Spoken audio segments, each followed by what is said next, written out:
episode number 162. Welcome to the All About Breastfeeding show. You will be listening to one of our favorite shows, and we will be back with fresh shows, season 4, starting April 17th. For now, enjoy today's show. Balloons, bazookas, boobies, bosoms, boulders, cans, hooters, knockers, melons, honkers, jugs, rack, tatas, tits, torpedoes, guns, bust, doorknobs, coconuts, and our favorite one, the girls. Welcome to the All About Breastfeeding show, where your host, Lori, highlights mothers just like yourself and goes beyond the surface questions and digs deep so they share not only their joys and happiness in their daily breastfeeding life, but also their pain and struggles and how they worked through them. Welcome to All About Breastfeeding, the place where the girls hang out. I am your host, Lori Jill Eisenstadt, IBCLC. I need to keep reminding myself that on any given show, there are many new listeners. And I have a bad habit of assuming that you know me, certain things about me, and about the show. While I don't want to bore my regular listeners, there are a few things worth repeating once in a while. A little bit about myself. My name is Lori Jill Eisenstadt. I am first and foremost a daughter, a sister, a wife, and a mother. My roots are in Brooklyn, New York, where I was born, and the rest of my heart lies on Long Island, New York, where I grew up and spent a majority of my formative years and early years of marriage and mothering. We moved our family to Phoenix, Arizona a number of years ago, and I could not be happier with the 9 months out of the year that are t-shirt and jeans and shorts kind of weather. You will hear me introduce myself as an IBCLC, and this stands for International Board Certified Lactation Consultant. Because this is so long, myself and my peers, we've kind of picked up a habit of calling ourselves LCs, or lactation consultants. And you know what? This was actually fine for a while. However, in recent years, there have been many weekend or week-long courses that have cropped up. And when a person graduates from that course, they can call themselves a LC, or lactation consultant, or a lactation specialist, or breastfeeding counselor, or a certified breastfeeding counselor, or a certified lactation consultant, or any number of titles. I myself took this course. For me, it was the very, very, very beginning, very entry level to the pathway to becoming an IBCLC. There is a huge distinction between an IBCLC and all of the other titles. While I'm not going to go into all of them on an individual basis, the big difference is the IBCLC has likely had over 1,000 hours, which are likely to have been mentored by another experienced IBCLC, and 1,000 or more hours of helping other moms before they can qualify to take the all-day exam. That when that exam is passed, you get to call yourself an IBCLC. This is exactly my path. All of the other labels that you will hear have probably had between 20 and 100 hours. Usually they've had less than a few weeks to maybe one college semester of learning. And once they graduate, they typically do not have to take any more courses to keep their title. IBCLCs who spend thousands of hours learning are required to recertify every 5 years. When you're suffering with breastfeeding issues, think about who you want helping you. Next season, I'm going to share some more detailed information on the differences. But because this comes up over and over in many questions and emails to me, I thought I would address it for all the newest listeners. For more detailed information about myself and what makes me tick and my why for doing this, just go back into the archives. This means that when you open up iTunes, you have to scroll and scroll until you get to the very first show. Take a listen and you can learn more about me. If subscribing to the show is confusing to you, just check out the show notes and I will walk you through the process. And I will also put links to my very first show, along with all of the other shows that I'm going to mention in this podcast, in the show notes. For those who are pretty new listeners, you will hear me say over and over again, just go to the show notes. The show notes are on allaboutbreastfeeding.biz/podcast. And you can find the show that you want to listen to.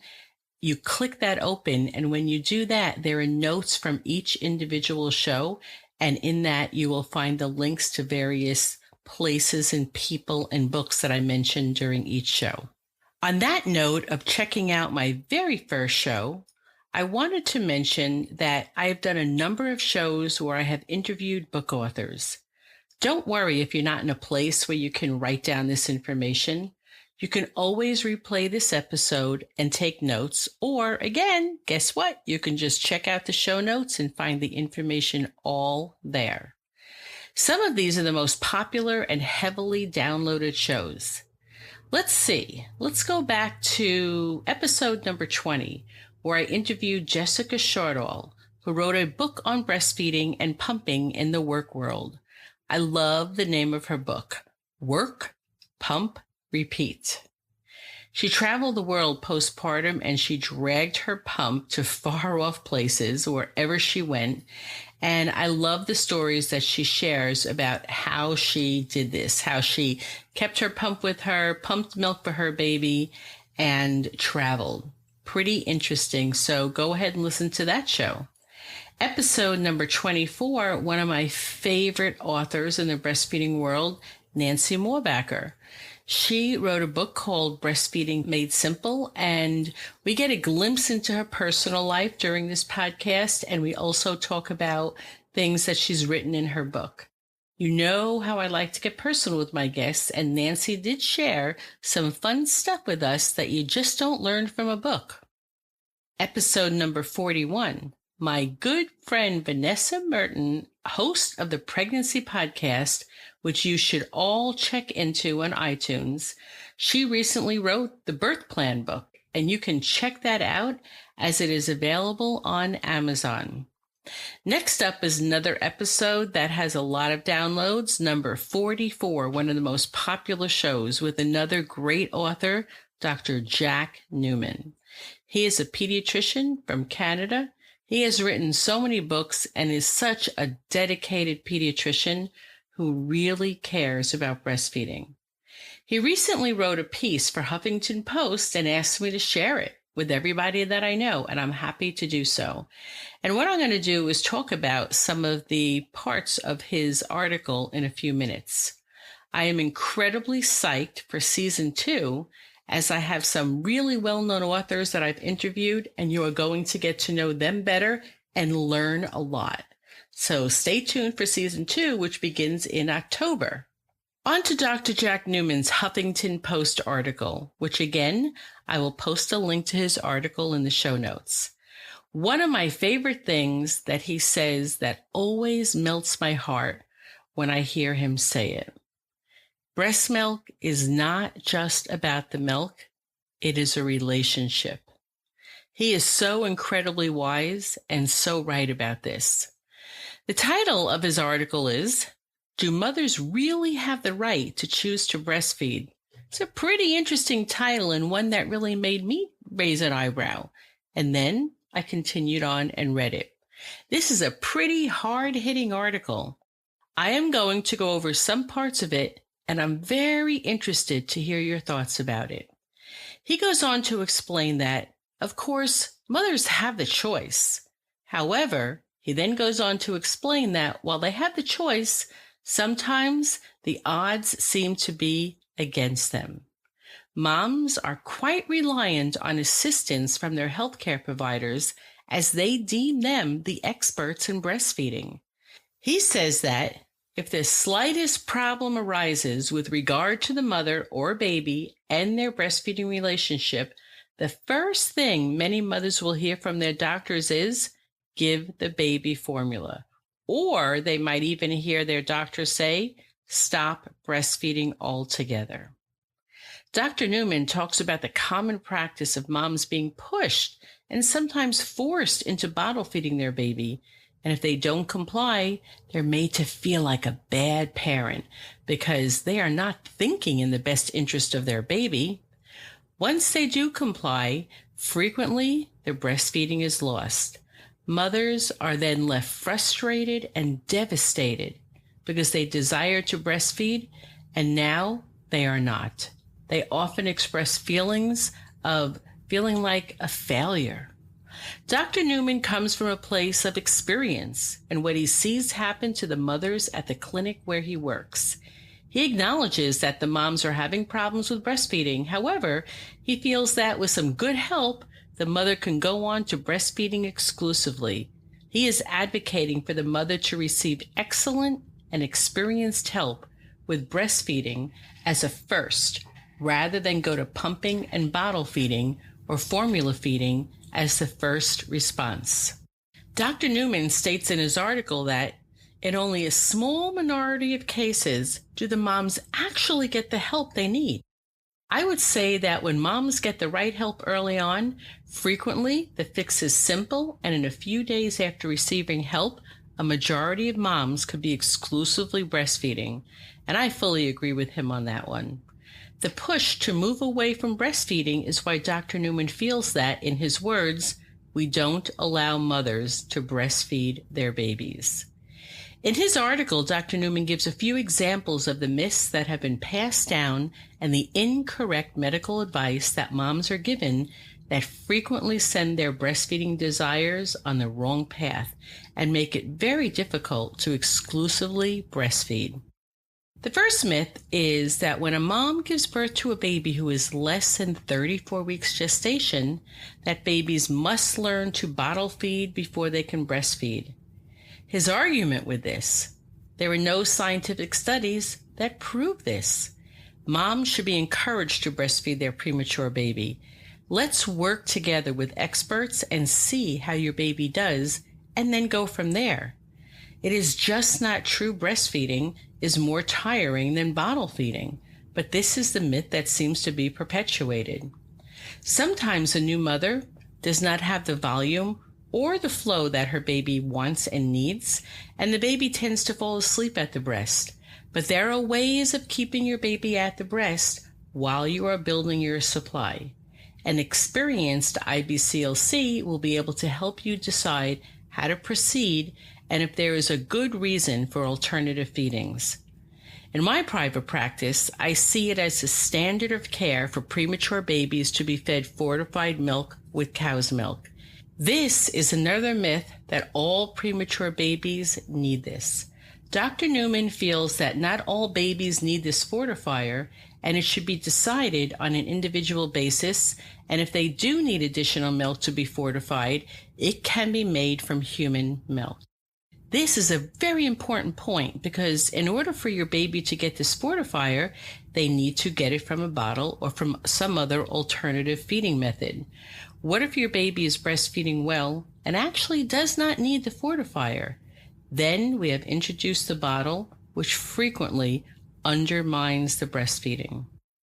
The next myth is one that drives me absolutely insane, and I know you have heard me rant about this before. Babies born with low blood sugar or who are tested during their hospital stay are often forced to feed their baby formula. This is insane. What we know is that this baby more than likely needs more milk, more mommy's milk, not cow's milk. What we know is that this baby needs its mother's milk, which is far better for preventing and treating low blood sugar than formula is. So, why are mothers told to feed their babies formula?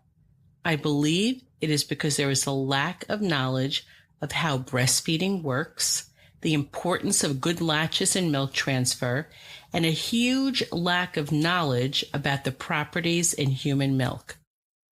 Other concerns are brought up in the article as additional reasons that moms are told they cannot breastfeed or they need to supplement.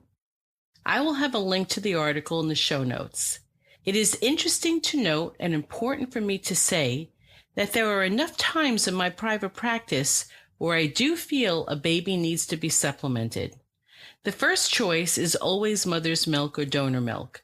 The reason I find the need for babies to be supplemented is that at the point where I get to work with the mom, the breastfeeding has been severely compromised, the supply is way low, and the weight loss is way too much, and the baby is very, very, very sleepy. What would not have been a big problem, what could have been a fairly easy fix in the very early day or 2 or 3, now may take a lot more work, supplements, and many days to turn around. However, it can still be done, and I see this happen every single day with the moms I work directly with. I often tell moms, here is what you need to turn this around.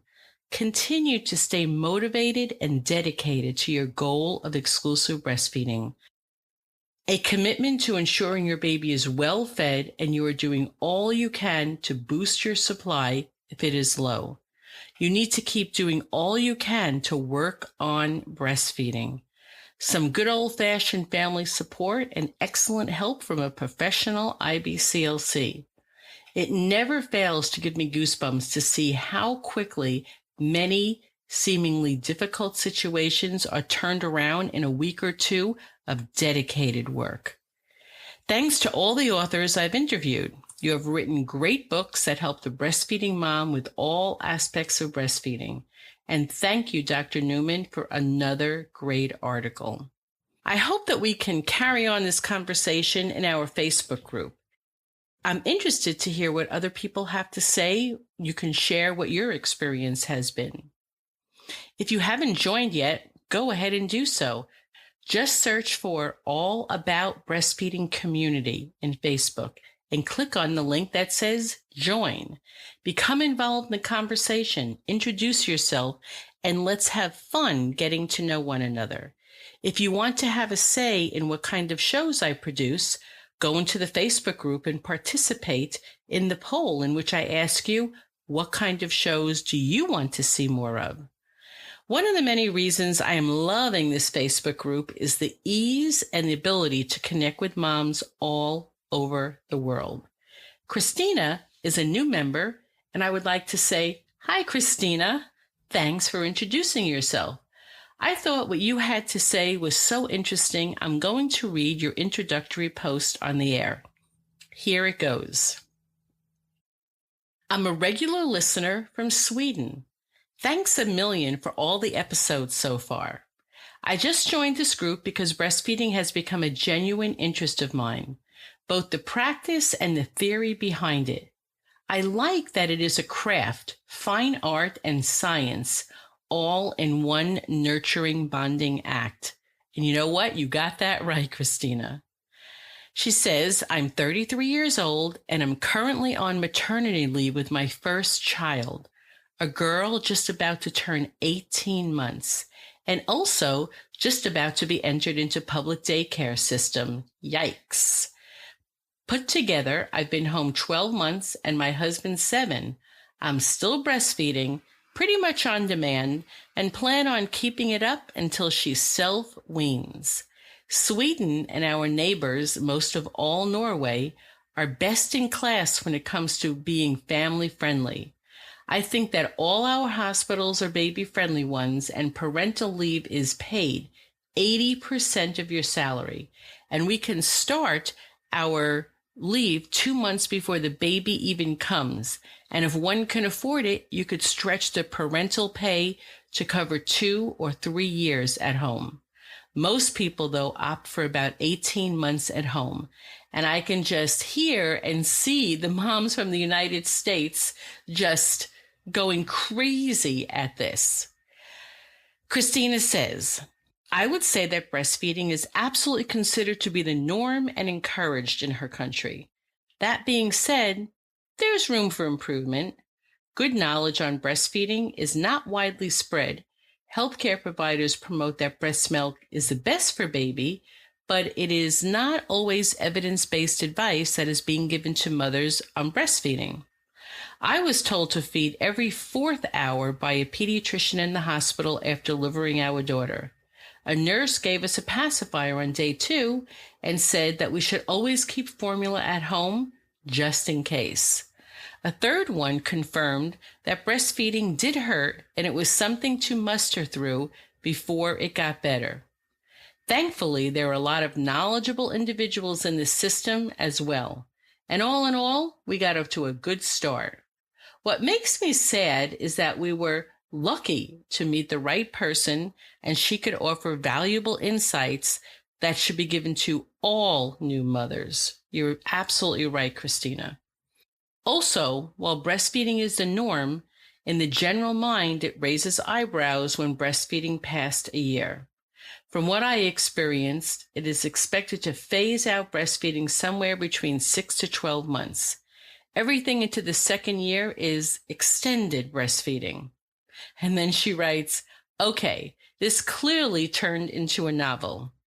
Well, Christina, thanks for your post. Not only am I not afraid of novels like this, I truly enjoy them, and I imagine other members do also. What better way to learn about life in other countries than to have moms share their own stories? In the United States, we are light years behind in paid maternity leave. Just one more subject that drives me absolutely insane. I have been talking about this for over 25 years. The system as we now have it is a huge barrier for moms and breastfeeding. Some of us are just beginning to find our groove, and before we know it, it's time to return to work. Not in Sweden, where you can stay home for 18 months and be paid 80% of your salary. This is so wonderful. Moms in the United States, can you imagine how much less stressful your life would be like if that were the case for you? No more crazy pumping postpartum, trying to stash away as much milk as you possibly can for your return to work. No more trying to figure out pumping at work or taking on that extra workload. No more figuring how to get your baby to and from daycare and pay for it. The benefits of paid maternity leave are miles long. And I know there are some wonderful people in the U.S. working very hard to make this happen. As a matter of fact, Jessica Shortall, who I mentioned as my guest from episode number 20, she is working very hard to make this happen. She also gave an excellent TED Talk on this very subject, which in her podcast notes, you will find a link to that TED Talk. I have a great show for you next week as we talk to a new mother. She recently had her second baby, is a postpartum doula, and we have a great discussion about all things breastfeeding. And at the end of the interview, she shares a fun story of how we met and what happened when we met. Sort of sounds like a cliffhanger. Well, stay tuned and you'll find out. One last thing before I sign off. I am a woman on a mission now. I continue to learn and always strive to do my best with this podcast, and I am soon going to be reaching 100, yes, 100 episodes. And now that we're heading into season 2, I'm really finding my stride. And all the About Breastfeeding show, I really wanted to grow. I want to grow my audience, and one of the easiest way to continue to grow my audience by leaps and bounds is to have my listeners literally share this show with your friends.